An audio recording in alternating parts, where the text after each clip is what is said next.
Hey, it's Bitty Penny. Welcome to my channel. You guys, happy Mother's Day. I have a very special video for you all. This is a brand new release from Desiree Tangles, and yeah, I'm just jumping right into it. I have these Tim Holtz portraits. I picked two women, and I'm just, dedicating this to all the moms out there and just celebrating your day. So I'm using Canson XL watercolor paper.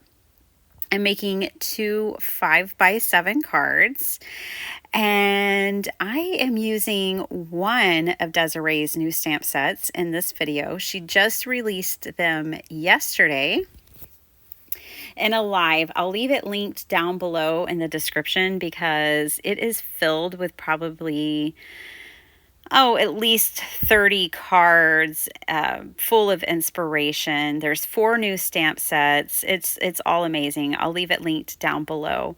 But I'm just cutting my card bases down here, and then I got started with getting my images done just right. I did recently get a new stamping platform, which I am so excited about and loving so much, but this one is the old Stampin' Up one, the Stamparatus. Any stamp positioning tool would work for this, but I would definitely recommend having one. And if you're working with a limited budget, if you look up stamp positioning tool on Amazon, you will find some there too. The reason I recommend it if you're going to kind of follow along with this process is that most watercolor paper has a texture to it, and that means you need to stamp it more than once, especially for the kind of cards that I'm creating today. I'm going to be embossing these, and I want just a really solid, bold image. And when your paper is texturized, it usually hits that rough top layer, but not necessarily the bottom one. So it takes a few, touches to get it exactly right in texturized paper. So I left all of this in. I could have easily edited this out, but I wanted you to see that, yes, sometimes you're going to need to stamp, and use a stamp positioning tool to get a really bold impression on a watercolor paper. On regular paper, it certainly doesn't take that much. Now, these stamps are a photopolymer, high quality stamp. They're made here in the United States, and they are just lovely. They're really large and wonderful, though these triangles will fit on an A2 card, all 6 of them. So I was just playing, really, and I started to think about using these triangles kind of like an umbrella, parasol, like, just a decorative accent to these women. And so this woman is Japanese, and I wanted to kind of mimic, I brought in the red, just thinking about their flag. And their flag is so, I've always thought the Japanese flag was really powerful, even though it's also extremely simple. And so I'm just coloring in part of the stamp with the red watercolor.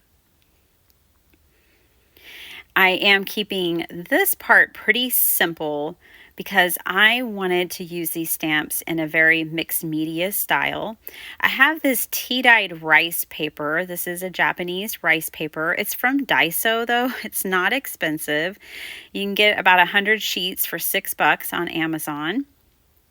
And I just tea dyed mine. The last time I did a bunch of tea dyeing, I tried tea dyeing wax paper or this rice paper, and it totally worked. And I love using it because I'm going to use this Liquitex matte medium as my adhesive. And I'm going to get a coat of this on both sides. So I'm going to use a silicone makeup brush is what this is. It's really for like putting mask on your face. And you can find them at Dollar Trees, just about anywhere. They're certainly more popular, and I like them when I'm using Mod Podge, which you could certainly use if you don't have a matte medium.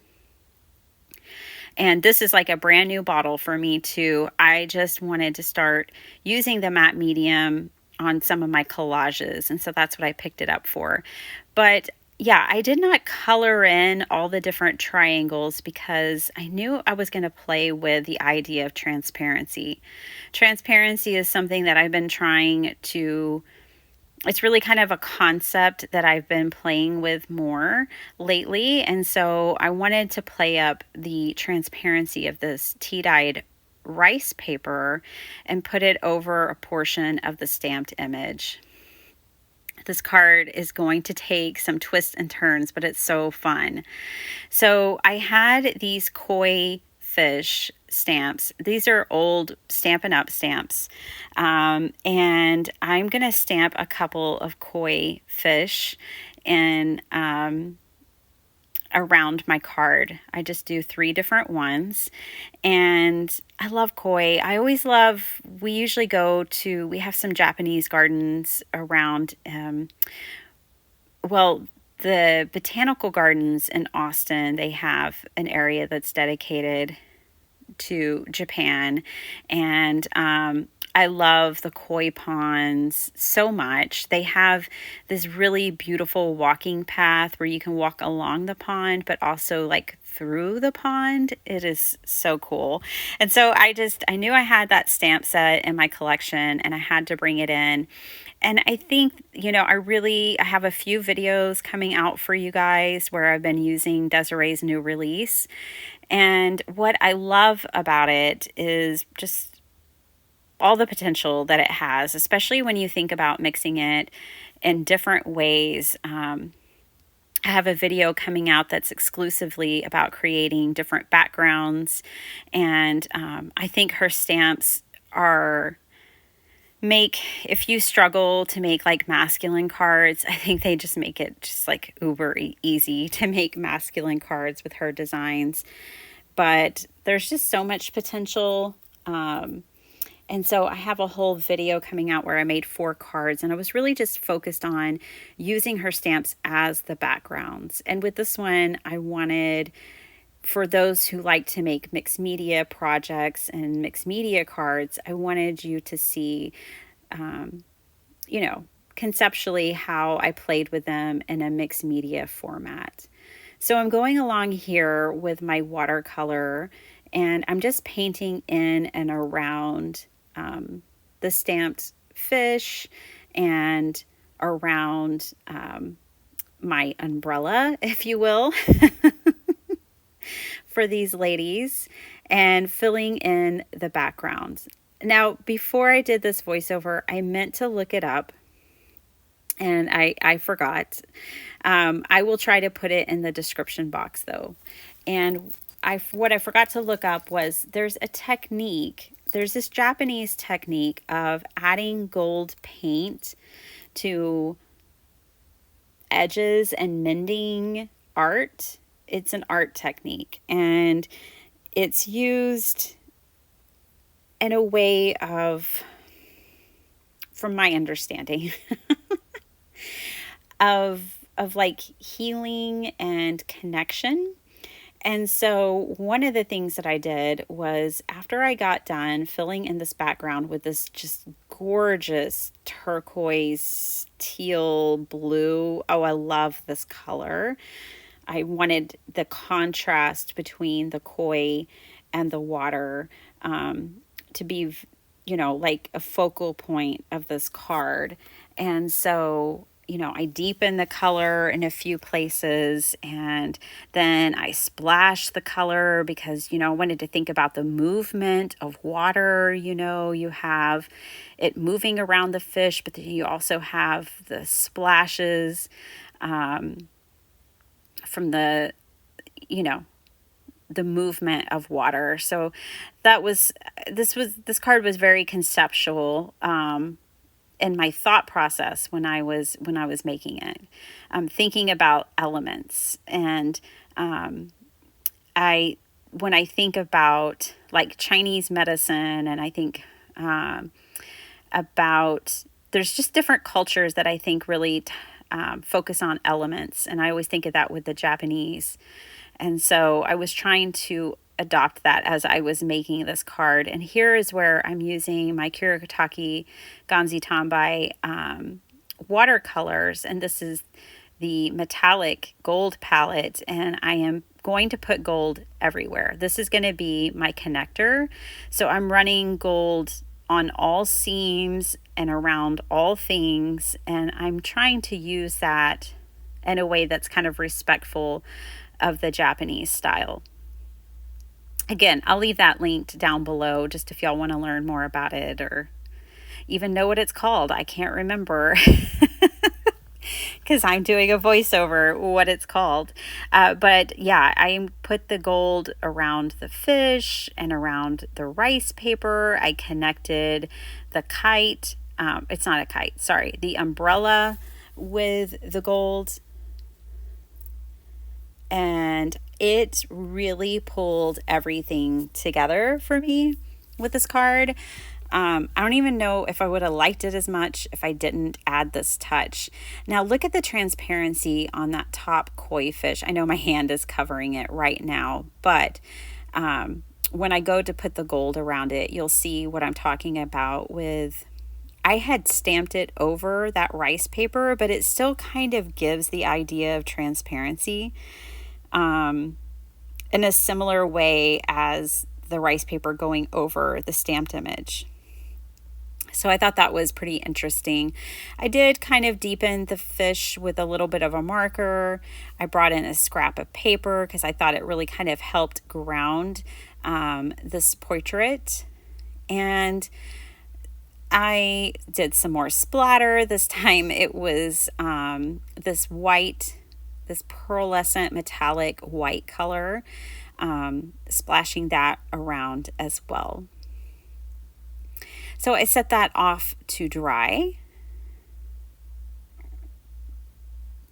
And while I did that, I really wanted a cherry blossom. Again, I guess I'm kind of throwing everything at this card, but my goodness, I do love images of when the cherry blossoms are blooming. And I decided to freehand a cherry blossom branch to go behind my portrait figure. So I mean, I'm not following any kind of image or, I don't have a stamp for this. This is just freehanding something very free, and watercoloring some cherry blossoms. Now, I, at first, kind of shaped them as I imagined them to look. Again, I wasn't going off a reference photo, but then I got even more loose. Like about here, I started getting really loose with how I filled in my cherry blossoms. And one thing that I'll tell you is that when you're working like with watercolor, you can work in a very basic way. And what's interesting is that the mind will fill in gaps. So I'm just kind of making some really loose swirls, and I'm leaving in a little bit of the white. I'm adding a little bit of a darker color, just kind of playing around, filling these in. And by the time I get it with a little bit of color variation, see, I'm dropping this darker color right in the center, then the mind tells you, especially once I put it in the context of my card, that this is a cherry blossom branch.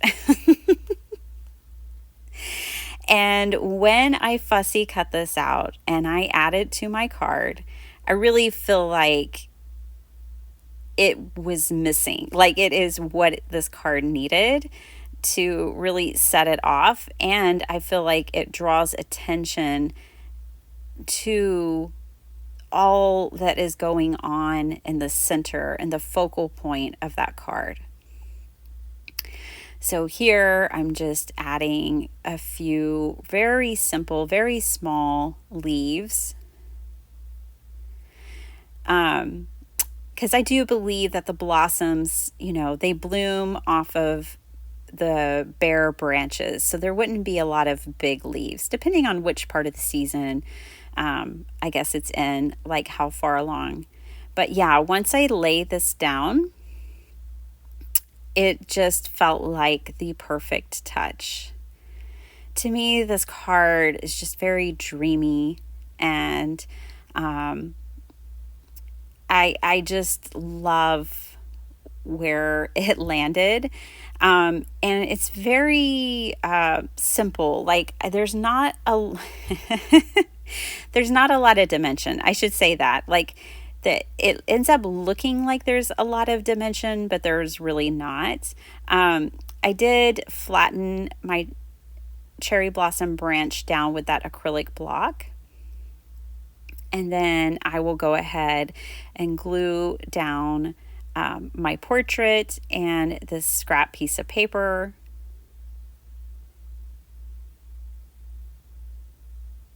And that is pretty much how I completed this card. Now, I did set it off to dry before adding it to a card base.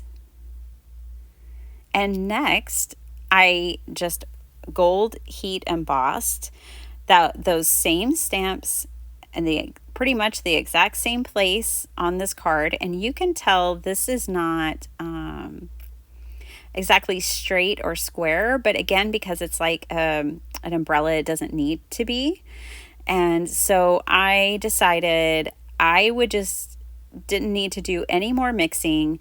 But with this card, I wanted to go more kind of Art Nouveau and a little bit more vintage. It's really kind of it really Art Nouveau is where I was headed with this one. I'm keeping the coloring pretty simple. This umbrella is absolutely magical because it has all of that gold embossing detail.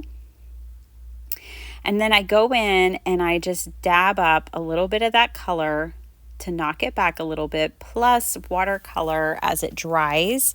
It dries lighter than it does when it's wet. So another way to lighten your color is by adding more water to it. So the more pigment you have on your brush, the deeper the color, the more water, the more transparent your color will be. And I love that about watercolor.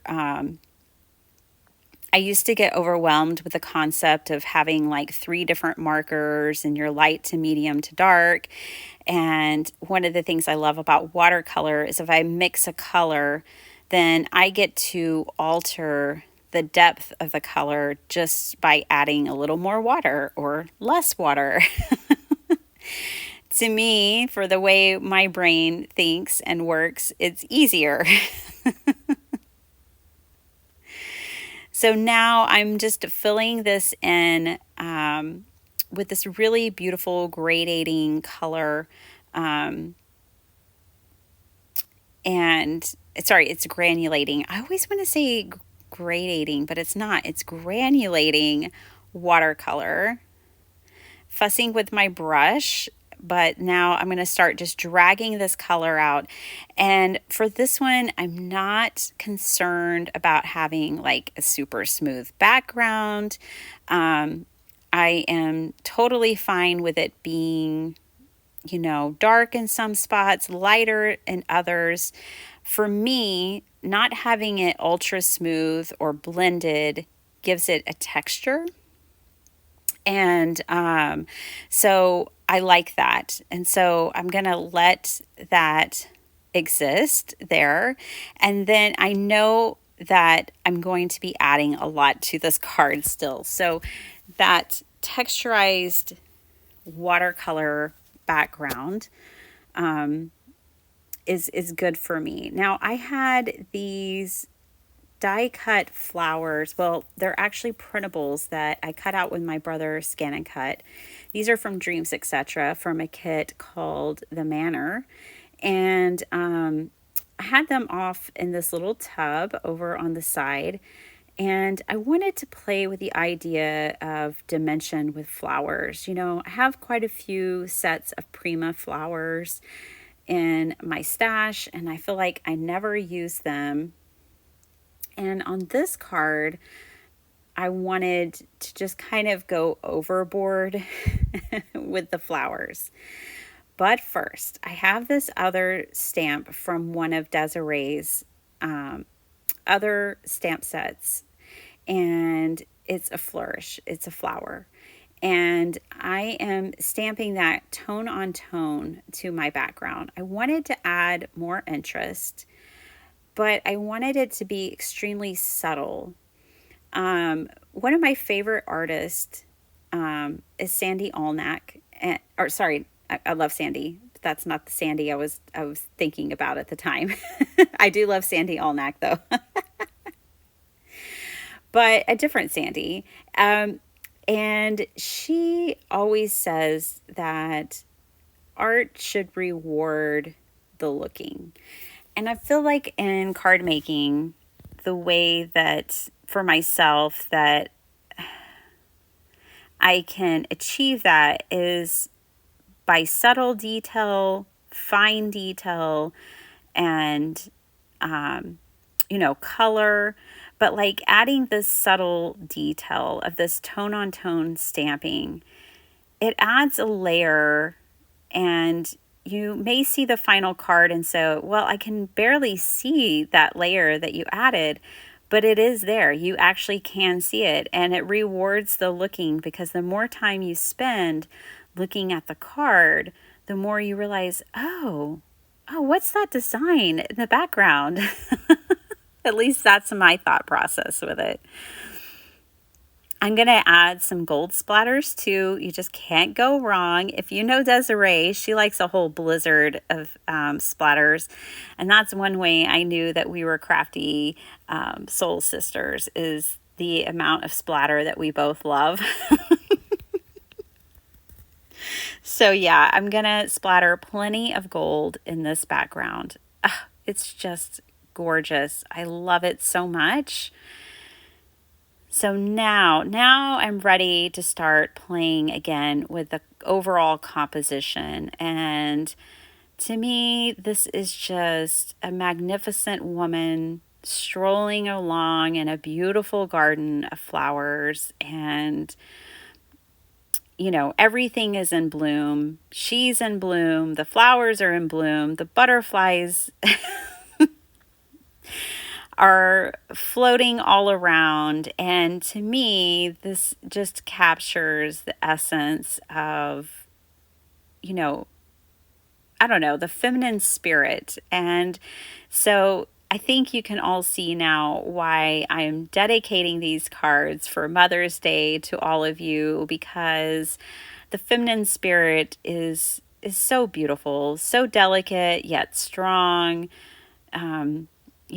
I think as women, we're very capable and commanding and just magnificent. You're all magnificent. And I hope you know that. I think too often, I know for myself, I have a lot of doubts. I have a lot of, unkind things that I say to myself, but really, we're really quite magnificent women. Me, you, and everyone. And I think these ladies on these cards are magnificent, and they know it. I think they might have an idea anyways. I love how both of these cards are kind of a nod back in time. And I think by adding those black and white images, we get that feeling. I feel like even though, I made this card in 2024, it still like harkens the past and of a time gone by. And that's sometimes how I feel about beauty. At some point, it evades us. It is a time gone by. I am popping up the butterfly with lots of foam tape. I did one piece in the middle, but then I did two double layers, or a double layer on each wing. So that way, this butterfly really is solidly supported, but also looks like it's in flight. And then once I have my flowers where I wanted them, I had glued everything down. This is where I wanted to bring in even more, bring in the Prima flowers and add layers of flowers. So, you may be wondering, like, why is she covering up all those flowers she just arranged and laid down?